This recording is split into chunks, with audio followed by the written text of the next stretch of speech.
नमस्कार, स्वागत है आप सभी का A1 टीवी में। मैं हूं आपके साथ उमंग माथुर और आप देख रहे हैं A1 उत्तर प्रदेश। आइए बुलेटिन की शुरुआत करेंगे, लेकिन पहले नजर डालेंगे इस वक्त की सुर्खियों पर। 378 दिन बाद किसान आंदोलन खत्म, संयुक्त किसान मोर्चा ने किया ऐलान। दिल्ली बॉर्डर और सिंघू बॉर्डर से उखड़ने लगे तंबू। 11 दिसंबर को फतेह मार्च तो 15 को पंजाब में सब मोर्चे होंगे खत्म।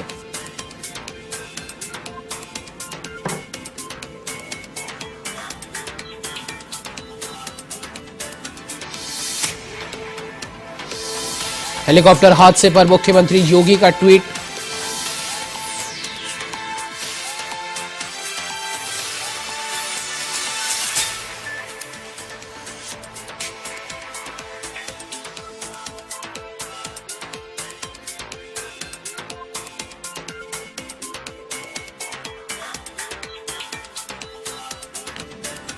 हेलीकॉप्टर हादसे पर मुख्यमंत्री योगी का ट्वीट। मुख्यमंत्री योगी ने की कैप्टन वरुण सिंह के जल्द स्वस्थ होने की कामना, तो विंग कमांडर पृथ्वी सिंह चौहान को किया नमन।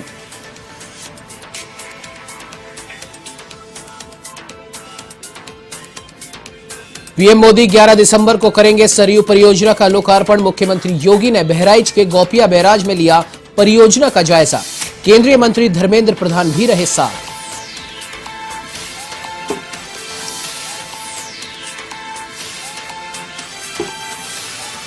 उत्तर प्रदेश के लखीमपुर खीरी में ओमिक्रॉन को लेकर स्वास्थ्य विभाग अलर्ट। विदेश से लौटे 34 लोगों की तलाश में जुटा प्रशासन। एयरपोर्ट से सीएमओ कार्यालय में भेजी गई सूची के बाद मचा हड़कंप।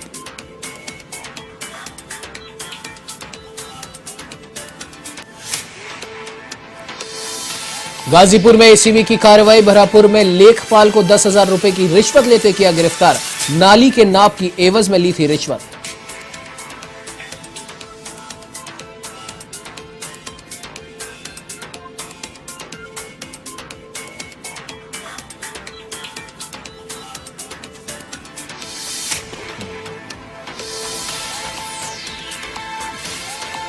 अब आइए बुलेटिन की शुरुआत करते हैं विस्तार से। दिल्ली बॉर्डर पर 378 दिन से चल रहा किसान आंदोलन खत्म कर दिया गया है, तो वहीं 15 जनवरी को फिर संयुक्त किसान मोर्चा की मीटिंग होगी, जिसमें आंदोलन की समीक्षा की जाएगी। आंदोलन खत्म होने पर सिंघू बॉर्डर पर आपको बता दें कि किसानों ने टेंट उखाड़ने शुरू कर दिए हैं।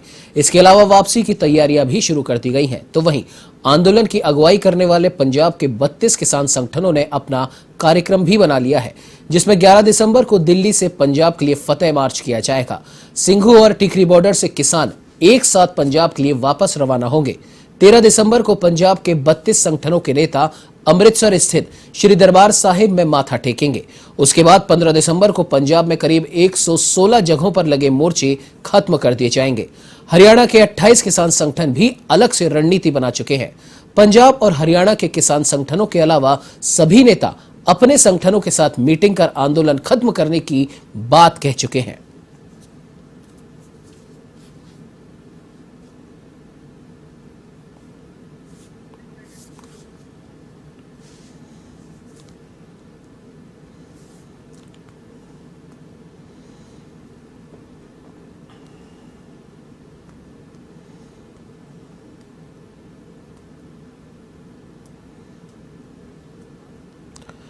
आपको बता दें कि कल हेलीकॉप्टर हादसे में राष्ट्र को एक अपूर्णीय क्षति हुई। इस हादसे में सीडीएस जनरल बिपिन रावत का निधन हो गया और साथ ही साथ उनकी धर्मपत्नी मधुलिका रावत और 11 अन्य सैन्य अफसरों और जवानों ने भी अपनी जान से हाथ धोए।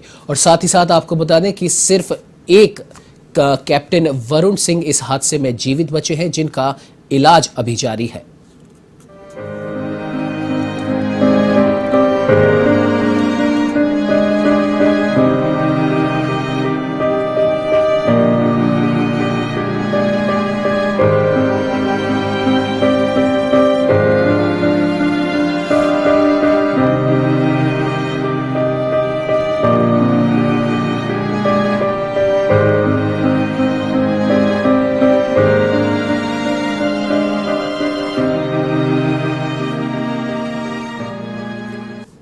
तमिलनाडु के कुन्नूर में क्रैश हुए हेलीकॉप्टर में देवरिया के रहने वाले ग्रुप कैप्टन वरुण सिंह भी सवार थे। इस हादसे में एकमात्र वही जीवित बचे हैं।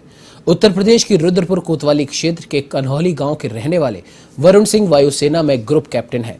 वर्तमान में उनकी तैनाती तमिलनाडु के वेलिंगटन में है, तो वहीं पर उनके साथ में उनकी पत्नी, एक बेटा और बेटी भी रहते हैं।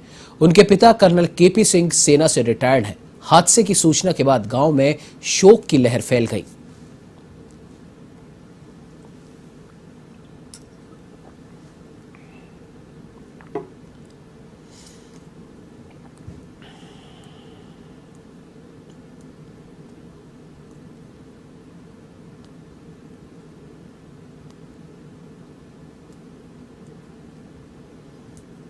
हमारे घर में 2 लोग फोर्स में हैं, 2 भाई हमारे फोर्स में हैं, उनके 2 बच्चे, एक एयरफोर्स में था, एक नेवी में है। इस घटना के बारे में कुछ कहना चाहेंगे?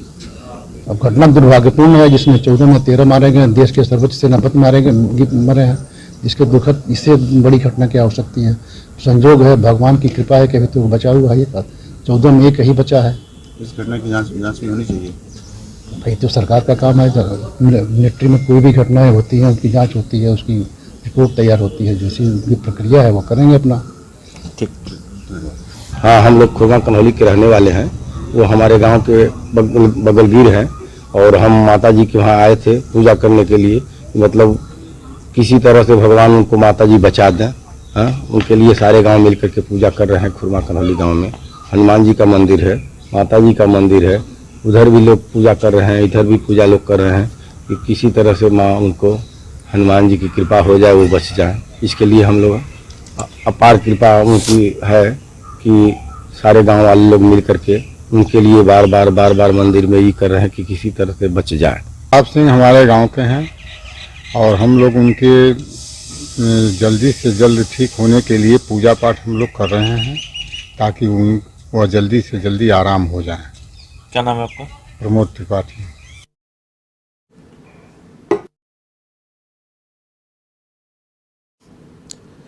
तो वहीं मुख्यमंत्री योगी आदित्यनाथ ने हेलीकॉप्टर हादसे में घायल हुए देवरिया के निवासी ग्रुप कैप्टन वरुण सिंह के जल्द स्वस्थ होने की कामना की है। मुख्यमंत्री योगी ने ट्वीट कर कहा कि मां भारती के वीर सपूत देवरिया निवासी शौर्य चक्र से सम्मानित ग्रुप कैप्टन वरुण सिंह की जीवटता और साहस को वे नमन करते हैं।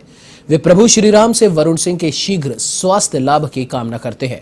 तो वहीं मुख्यमंत्री योगी ने आगरा के रहने वाले विंग कमांडर पृथ्वी सिंह चौहान के हेलीकॉप्टर हादसे में निधन पर दुख व्यक्त किया है। सीएम योगी ने कहा कि मेरी संवेदनाएं उनके परिजनों के साथ हैं। प्रभु श्री राम पुण्यात्मा को अपने श्री चरणों में स्थान प्रदान करे।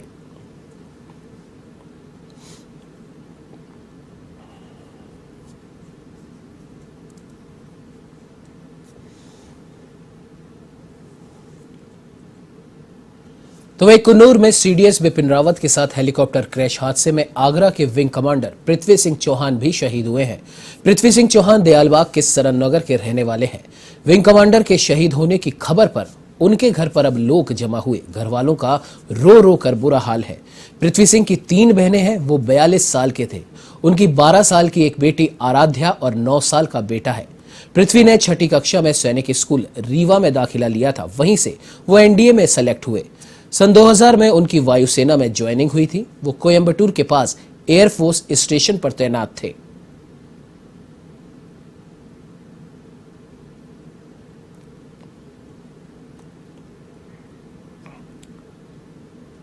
तो वही कुन्नूर में हुए हेलीकॉप्टर हादसे में आगरा के विंग कमांडर पृथ्वी सिंह चौहान भी शहीद हुए हैं।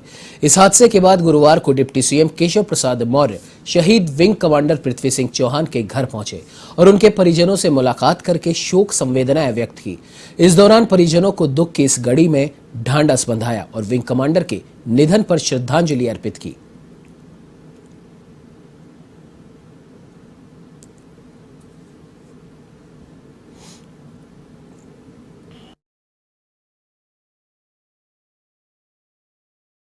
और हमारे कई जैसे भी हमारे विंग कमांडर आगरा के ही बेटे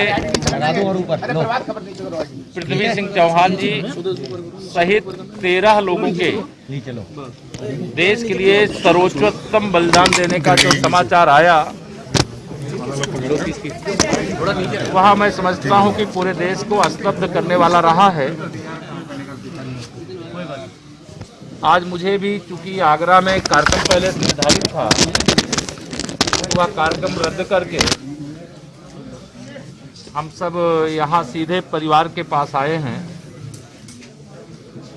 यद्यपि कोई परिवार का कोई सदस्य कहीं मतलब किसी बलिदान हो चाहे किसी रूप में जब जाता है तो उसका पूरे परिवार को दुख होता है, लेकिन इस परिवार के, इस आगरा के धरती के वो पुत्र थे, लेकिन पूरा देश आज उनके सर्वोच्च बलिदान से और जो हमारे सभी 13 चाहे वो विंग कमांडर या सेना के कोई अधिकारी अफसर सबको लेकर के दुखी है। और हम सब लोग जैसी सूचना है देर शाम तक उनका शव यहाँ पर शरीर जो है पहुँचेगा। और चूँकि पृथ्वी सिंह विंग कमांडर जी का परिवार देश के लिए सेना के माध्यम से और पूरा परिवार हमारी पार्टी के साथ भी, भारतीय जनता पार्टी के साथ भी जुड़ा रहा है, और हम सब आज इस दुख की घड़ी में परिवार के साथ खड़े हैं। तो वहीं उत्तर प्रदेश के अमरोहा निवासी चित्रकार जुहेब खान ने दीवार पर कोयले से 8 फीट आकार का चित्र बनाकर सेना प्रमुख बिपिन रावत को श्रद्धांजलि दी। इस दौरान जुहेब खान ने हादसे में जान गंवाने वाले सीडीएस बिपिन रावत और उनकी पत्नी की आत्मा की शांति के लिए प्रार्थना की और उनको श्रद्धांजलि अर्पित करने के लिए 8 फीट का चित्र बनाया।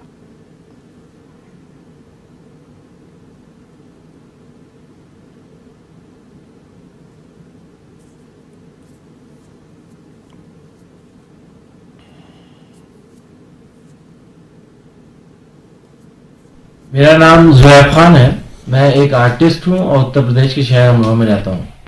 मैं समय समय पर कोयले से चित्र बनाकर समाज में घटित घटनाओं पर आधारित चित्रों को प्रदर्शित करता हूँ। हमारे बीच जनरल बिपिन रावत जी नहीं रहे, उस दुख की घड़ी में मैंने कोयले से एक 8 फीट का उनका पोर्ट्रेट तैयार किया है। ये एक ऐसी क्षति है जिसकी कभी भरपाई नहीं हो सकती।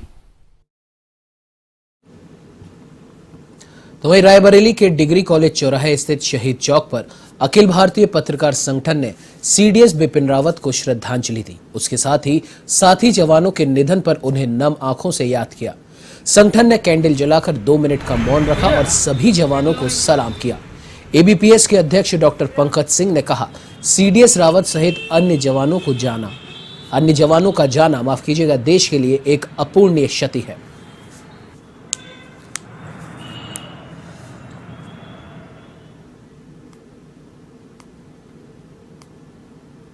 पीएम मोदी 11 दिसंबर को बहराइच के बलरामपुर से सरयू परियोजना का लोकार्पण करेंगे, जिसे लेकर मुख्यमंत्री योगी आदित्यनाथ बहराइच के गोपिया बैराज पहुंचे और कार्यक्रम की तैयारियों का जायजा लिया। इस दौरान मुख्यमंत्री योगी ने कहा कि यह परियोजना पिछले 44 सालों से लंबित पड़ी थी। कई सरकारें आई और गई, लेकिन किसी ने इस ओर ध्यान नहीं दिया।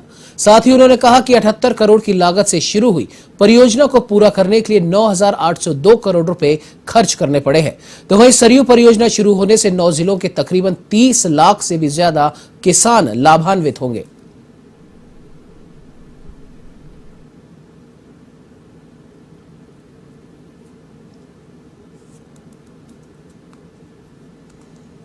एक बड़ी परियोजना है और इस परियोजना के लोकार्पण के जिससे आदरणीय प्रधानमंत्री जी का आगमन 11 दिसंबर को जनपद बलरामपुर में होगा। मैं इसी निरीक्षण के कार्यक्रम में यहां पर आया हूं। इस सरयू बैराज है जहां से सरयू नहर राष्ट्रीय परियोजना प्रारंभ हुई है, लेकिन इससे पहले घाघरा नदी को सरयू नदी के साथ जोड़ने की नहर यहां पर आ चुकी है और यहां से फिर ये सरयू नहर होते हुए आगे बढ़ती है। बहराइच, श्रावस्ती, गोंडा, बलरामपुर, सिद्धार्थनगर, बस्ती, संत कबीरनगर, महाराजगंज, गोरखपुर, इन 9 जनपदों को जोड़ती है।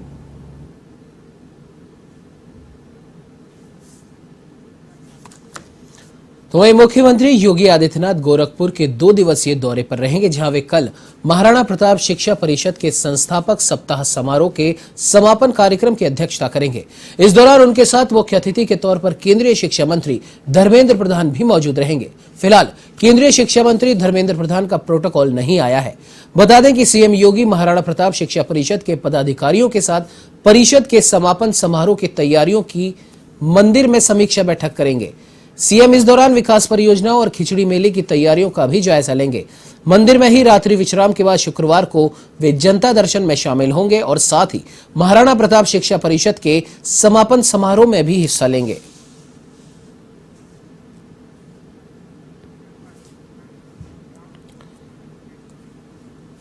प्रतापगढ़ की लालगंज पुलिस को वाहन चेकिंग के दौरान सफलता हाथ लगी है, जहां पुलिस ने 3 शातिर एटीएम चोरों को गिरफ्तार किया है, जिनके पास से एक कार, 18 एटीएम कार्ड और लैपटॉप बरामद हुए।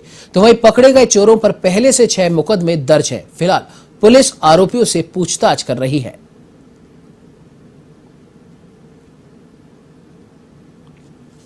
पुलिस अधीक्षक महोदय के लगातार अपराध और अपराधियों पर अंकुश लगाने हेतु दिशा निर्देश के परिप्रेक्ष्य में अपर पुलिस अधीक्षक महोदय द्वारा मुख्य क्षेत्राधिकारी के नेतृत्व में लालगंज में जो टीम गठित की गई थी, थाना प्रभारी लालगंज और उनकी टीम के द्वारा आज सुबह 6 बजे संगम तिराहे के पास से बहुत ही अच्छी कामयाबी मिली है। जो गरीब किसान और एटीएम से पैसा निकाल करके अपनी बहन बेटी की शादी या इलाज के लिए खर्च के लिए निकालते थे पैसा, या छात्र निकालते थे, उनको ये पीछे से स्कैनर मशीन के द्वारा उनके एटीएम का कोड चोरी करके पैसा निकाल लेते थे और निकाल करके यह पैसा ये लोग अपराध में लिप्त रहते थे। अभी यह अपराधी थाना बीकेटी लखनऊ देहात से 2 जुलाई को जेल गए थे। पकड़े गए अपराधियों से 18 एटीएम कार्ड, 1 अदद। खबर उत्तर प्रदेश के गाजीपुर से है, जहां भ्रष्टाचार ब्यूरो की टीम ने लेखपाल को 10,000 की रिश्वत लेते रंगे हाथों गिरफ्तार कर लिया। आपको बता दें कि लेखपाल रमेश सोनकर देवकली ब्लॉक के बरहापुर गांव में कार्यरत है, जहां सरकारी नाली की नाप के लिए उसने 20,000 की रिश्वत मांगी थी। इस दौरान सौदा 10,000 में तय हुआ, तो वही शिकायत का सत्यापन करने के बाद एसीबी ने आरोपी को रंगे हाथों धर दबोचा।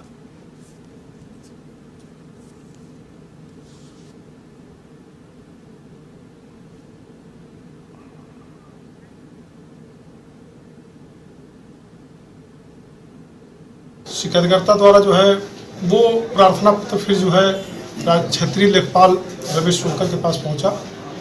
तो रमेश सोनकर से लेखपाल साहब से शिकायतकर्ता ने संपर्क किया, तो उन्होंने जो है 20,000 रुपये की मांग किया था पैमाइश हटाने के लिए, पैमाइश करने के लिए, अतिक्रमण हटवाने के लिए।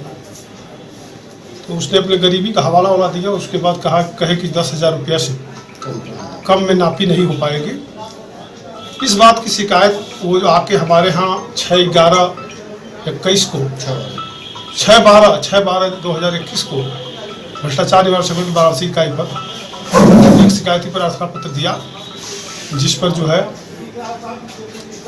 आज दिनांक 8/12/2021 को आवश्यक कार्रवाई करते हुए वहीं कोरोना के नए वेरिएंट ओमिक्रॉन को लेकर जालौन जिला प्रशासन ने अब कमर कस ली है, लेकिन कोरोना संक्रमण की तीसरी लहर की आशंका के बीच ओमिक्रॉन की दस्तक के बाद भी सार्वजनिक स्थलों पर ना तो कोविड हेल्प डेस्क है और ना ही लोगों में सतर्कता दिखाई दे रही है। और हालात ये हैं कि परिवहन निगम के बस अड्डे पर अभी तक ना तो कोई कोविड हेल्प डेस्क बनाई गई है और ना ही अलग अलग जगह से आने जाने वाले यात्रियों का कोई ब्यौरा दर्ज किया जा रहा है। साथ ही सैंपलिंग और थर्मल स्क्रीनिंग के लिए किसी भी कर्मचारी की तैनाती तक नहीं की गई है। तो वहीं जिलाधिकारी प्रियंका निरंजन ने बताया कि नए कोरोना वेरिएंट ओमिक्रॉन वायरस से निपटने के जिला प्रशासन ने पर्याप्त तैयारियां की हैं। इसके लिए 4 L1 फैसिलिटीज तैयार की गई हैं और इसके अलावा फोकस्ड सैंपलिंग पर भी ध्यान दिया जा रहा है।